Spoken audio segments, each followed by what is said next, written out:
اس مرض میں اللہ مجھے معاف کرے، اچھے اچھے کام کرنے والی سے مبتلا ہے۔ جب واپسی میں ایک انصاری ایک مہاجری، دونوں کے درمیان جھگڑا ہو گیا پانی پر، وہ لائن توڑ کے آگے آ گئے، کیا بات پیش آئی؟ چنانچہ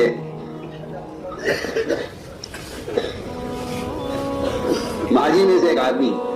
وہ انصاری پر غالب آ گیا، اس نے اس کو ہاتھ مار دیا، اس نے آواز لگائی انصار کو بھی مدد کے لیے۔ اس نے کہا یا معاشر انصار، انصار تمہارا انصاری پٹ رہا ہے مہاجری کے ہاتھ سے، تم میری مدد کرو۔ انصاری کچھ لوگ اس کی مدد کے لیے بڑھے، ادھر مہاجری چیخا یا معاشر مہاجرین میری مدد کرو۔ چنانچہ مہاجرین میں سے کسی نے اس کی مدد کی،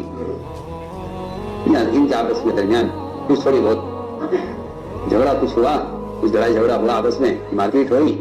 اور پھر ان کے درمیان صلح صفائی کرا دی گئی، بات ختم ہو گئی، بات ختم ہو گئی، ان کے درمیان جھگڑا ختم ہو گیا۔ لیکن اس منظر کو دیکھ کر ہر منافق، یہ جس کے دل میں نفاق کا مرض تھا، وہ یہاں سے ہر ایک اس خبر کو لے کر واپس آیا کہ اس کو تو ہم پھیلائیں گے، جی اس کو تو ہم پھیلائیں گے۔ میں کہتا ہوں یہ اس مرض میں اللہ مجھے معاف کرے، اچھے اچھے کام کرنے والی سے مبتلا ہے۔ وہ ہر ایک کے بعد لے کے واپس ہوا، اور جا کے وہاں انہوں نے باتیں بنائی کہ دیکھیے عزت والے ذلت والوں کو نکال دیں گے مدینے سے، اب یہ مہاجرین ہمارے انصاری کو ہم پر غالب آ رہے ہیں۔ چنانچہ سب جمع ہو کر گئے منافقین کے سردار بن ابی بن سلول کے پاس، اور ان سے کہا جا کر کہ جی آپ سے تو ہمیں بڑی امیدیں تھیں کہ آپ تو ہمارا دفاع کریں گے اور آپ تو ہمارا ساتھ دیں گے، لیکن آپ کی تو حالت ایسی ہو گئی ہے کہ نہ آپ کسی نفع کے نہ نقصان کے۔ یہ دیکھیے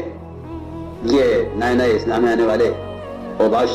قسم کے لوگ جو جمع ہو گئے ادھر ادھر سے ان کے پاس، یہ اب ہم پر غالب آنے لگے ہیں۔ تو اللہ کے دشمن نے کہا، اللہ کے حمزہ بن ابی نے کہا خدا کی قسم اگر ہم پلٹ گئے ہیں مدینے کی طرف تو ہم عزت والے ذلت والوں کو مدینے سے نکال دیں گے۔ کیونکہ تم سے پہلے ہی کہتا تھا کہ رسول اللہ صلی اللہ علیہ وسلم کے پاس جو عملہ ہے اس پر تم مال خرچ مت کرو، اگر تم ان پر مال خرچ نہیں کرو گے تو یہ فقر سے تنگ آ کر بھاگ جائیں گے۔ یہ تم نے ان کی مدد کر کے یہاں جمع کیا ہوا ہے، اور تمہارے نے سنی ہے بات۔ رسول اللہ اجازت دیجئے میں اس شخص کو قتل کر دوں، اسی قدم اڑا دوں جس نے فتنہ پیدا کیا۔ لڑنے والوں سے نہیں ہو رہی لڑائی، غصہ لڑنے والوں پر نہیں ہے، غصہ تو ان کی بیجا حمایت کرنے والوں پر ہے۔ میں کہنا چاہتا ہوں آپ نے فرمایا بیٹھ جاؤ عمر بیٹھ جاؤ۔ تو اسی دن حضیر آئے، انصاری ہیں، پھر بنو عبد الاشد کے صحابی آئے، انہوں نے آ کر کہا کہ رسول اللہ اجازت دیجئے میں اس آدمی کو قتل کر دوں جس نے لوگوں میں فتنہ پیدا کیا ہے، تم بھی یہاں بیٹھ جاؤ، جو بھی آئے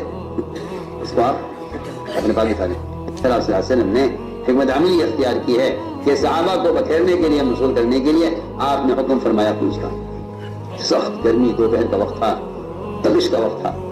آپ نے حکم فرمایا کہ چلو، حالانکہ چلنے کا وقت نہیں تھا۔ عام طور سے آپ سفر صبح سویرے کیا کرتے تھے، لیکن آپ نے چلایا صحابہ کو، دن چلایا، پھر ساری رات چلایا، پھر اگلا سارا دن چلایا، تھکا دیا آپ نے صحابہ کو۔ جب آپ پہنچے مدینہ منورہ اور اس فتنے کو ختم کرنے کے لیے کام کی مزدوری کو بڑھا دیا جائے، میں اے عمر اگر میں تجھے اس کو قدر کا حکم دیتا اس دن قدر کر دیتا اس کو کہ ہاں یا رسول اللہ میں اس کو ضرور قدر کر دیتا، آج میں اگر تم خدا کی قسم سے قدر کر دیتے